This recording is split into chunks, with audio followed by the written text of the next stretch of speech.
Bonjour les passionnés, Jonathan de la chaîne Spirituosité. J'ai rapporté de mon voyage à Toronto, en passant par Niagara, dans le coin de Niagara. J'ai fait un petit arrêt chez Forty Creek. Forty Creek, une distillerie canadienne avec des produits qu'on a déjà vus en SAQ. C'est quelque chose de un peu connu, mais un peu aussi plutôt bas de gamme. Plutôt des produits pas trop chers, des produits accessibles. Euh, des produits que moi, je catégorise beaucoup dans les whiskies canadiens de masse. Euh, à la distillerie, j'ai dégusté, en fait, une dégustation quand même élaborée de produits que je connaissais moins. Donc, il y avait le Copper Pot, le, euh, il y avait un Double Barrel. Et bon, bref, j'ai goûté quelques produits à la distillerie pour essayer de trouver une perle. Puis quand j'ai passé devant le Triple Reserve, celui-là ici, c'est vraiment euh, vieilli. Ben, il est présenté cask strength, puis il est vieilli dans des fûts d'ex-bourbon et fini dans les fûts de Cabernet, de vin de Cabernet de Niagara. Là, ça m'a titillé un peu. Je voulais goûter à ça parce que la région de Niagara, c'est une super de belle région où il y a beaucoup de vignobles, où le terroir est en avant-plan. Il y a plein de belles cultures dans ce coin-là. Le climat est superbe et puis il y a beaucoup de beaux produits locaux à faire là-bas. Faire une tournée des vignobles dans le coin de Niagara, ça a l'air sublime. Donc, je trouvais ça cool de goûter quelque chose qui était aux saveurs locales, du terroir local. Forty Creek, c'est une distillerie c'est une grosse distillerie, ça roule, ils produisent beaucoup. Même sur place, j'ai essayé de leur demander c'était quoi leur volume annuel, puis ils ne pouvaient pas me répondre trop, mais à regarder la bâtisse, on est loin des petites distilleries artisanales. Gros volume, c'est immense. Fait que faudrait que je fasse des recherches, voir comment ils produisent de litres par année, mais c'est une grosse distillerie.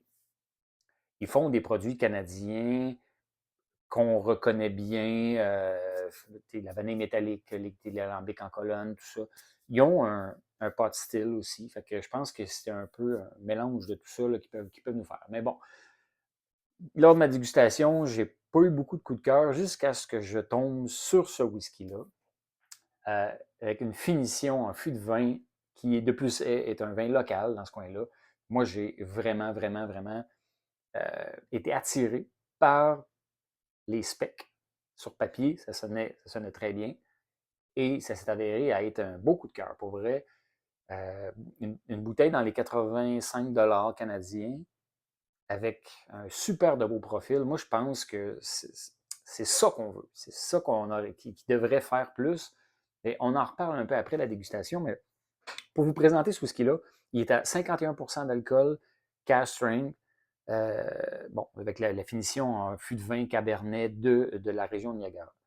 C'est un beau mélange au nez. Le nez se présente comme un mélange terreux, boisé avec le vin qui vient comme rehausser l'expérience, puis arrondir, puis donner une dimension vraiment très, très agréable. Donc, on a vraiment l'impression de retourner un bon morceau de bois qui a fait un petit bout de temps qui est en forêt, puis quand on le retourne, ben, il y a un petit côté humide, terreux. Fait que le mélange boisé, terreux égal, ex aequo, avec le côté vineux, qui se présente des beaux fruits rouges, un peu surettes. Donc, j'ai vraiment un mélange canneberge, framboise, de fruits rouges qui remonte. Il y a une petite affaire surette. J'ai des épices. Puis j'ai un petit côté cuivre, un petit côté métallique de cuivre, on dirait sous-noir peut-être. Beaucoup d'amandes. Il y a un beau côté amande, puis souvent les fûts de vin puis les fûts de sherry vont emporter ça, le petit côté amande, noix. Euh, mais au nez, j'ai des amandes tamari, une petite amande un petit peu salée, un peu grillée, avec des fines herbes aussi. C'est un peu vif, pas trop, mais un peu vif. On le sent qu'on le taux d'alcool est plus élevé, mais c'est super agréable. Avec le côté traditionnel de whisky canadien est méconnaissable. On a vraiment plus quelque chose de travaillé, avec une belle finition. On a quelque chose une élaboration plus complexe.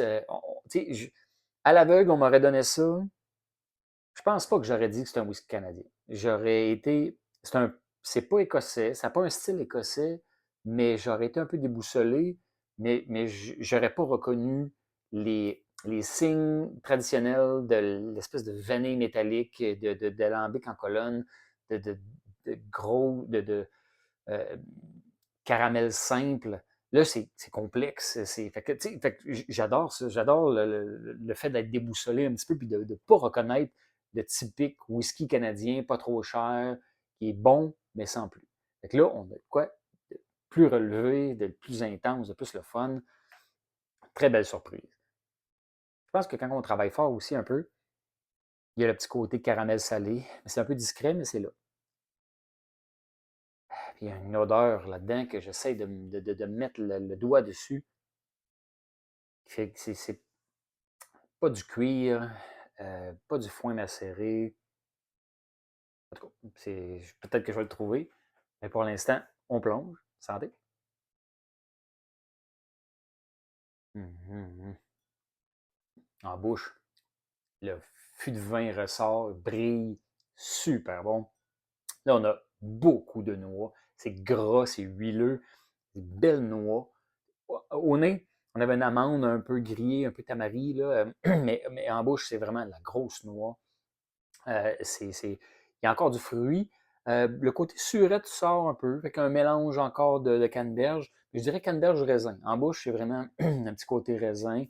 Peut-être framboise encore un peu, mais le côté canneberge ressort.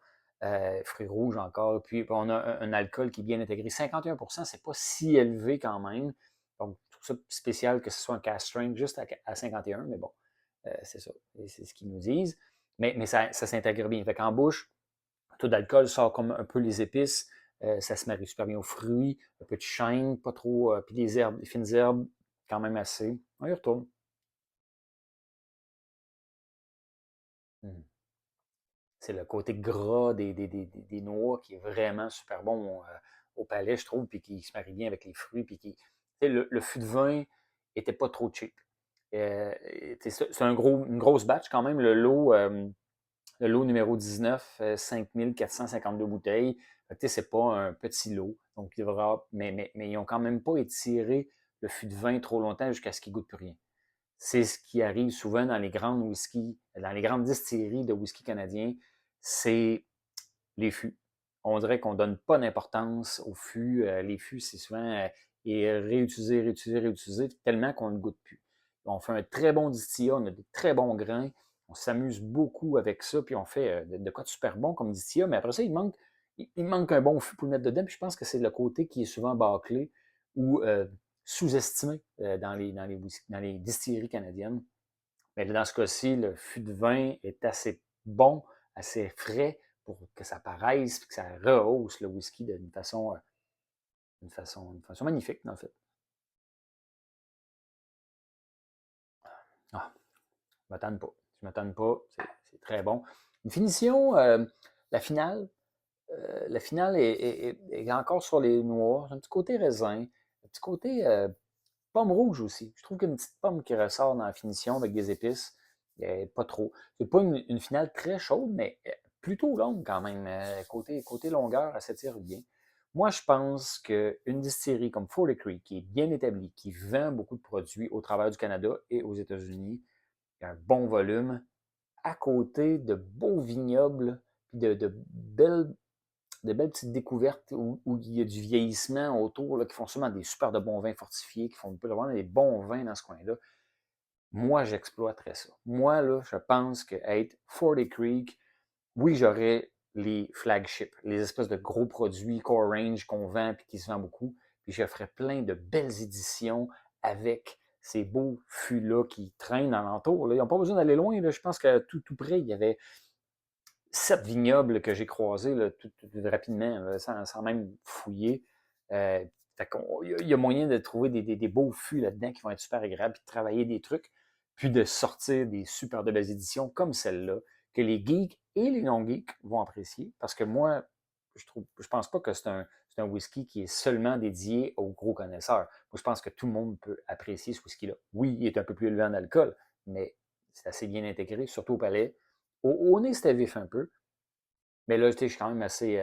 Je suis dans la. Il n'y a pas eu le temps de respirer beaucoup. On appelle ça le neck pour, là, les premières onces qu'on verse, le whisky n'a pas eu le temps de s'éventer un petit peu puis d'enlever un petit côté robuste. Dès qu'il va baisser, il va tomber immensément bon. À la distillerie, d'ailleurs, la bouteille était plutôt basse. Puis tout de suite, c'était hyper agréable. Bref, tout ce que je veux dire, c'est que c'est un whisky qui s'adresse autant aux connaisseurs qu'aux plus débutants un peu, qui sont prêts à aller expérimenter des whiskies un peu plus haut en alcool. C'est ce qu'on a besoin, je crois, surtout venant de nos grandes distilleries canadiennes, pardon, qui, moi, je les étiquette beaucoup parce que souvent, c'est des whiskies qui goûtent un peu la même chose, puis que ça paraît, puis qui n'investissent pas dans les fûts. Mais là, ça viendrait renverser la vapeur, selon moi. En tout cas, bref, Forty Creek, c'est pas des produits que d'habitude j'apprécie, mais celui-là, super de belle découverte. Bref, j'espère que vous oserez découvrir des produits comme ça qui sortent un peu des sentiers battus et qui donnent des excellentes expériences. Santé!